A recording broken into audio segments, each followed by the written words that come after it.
Saudara, warga di Kabupaten Maros, Sulawesi Selatan digegerkan dengan kemunculan seekor buaya dengan panjang sekitar 3 meter lebih di kawasan permukiman mereka. Dalam rekaman video amatir memperlihatkan seekor buaya muara muncul di dekat kandang ternak sapi salah seorang warga di Kelurahan Palatikang, Kecamatan Maros Baru, Maros, Sulawesi Selatan. Kemunculan buaya dengan panjang sekitar 3 meter membuat warga khawatir. Pasalnya buaya tersebut sudah beberapa kali muncul. Warga berharap agar pemerintah setempat mengambil tindakan agar buaya tersebut tak lagi membuat warga khawatir. Saya turun tadi di sungai untuk mau ambil air untuk isi kolam ikan.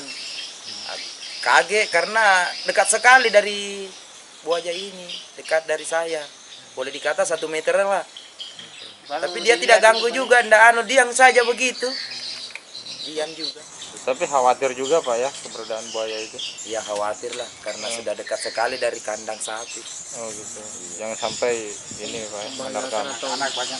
Ya anak-anak juga yang kita khawatirkan karena biasa dia main di belakang rumah. Oh gitu. Nah, itu yang kita khawatirkan, siapa tahu. Kan namanya buaya kan tidak kita tahu jinak atau tidak. Tapi selama ini belum ada yang dia makan tuh dia ada dia mangsa.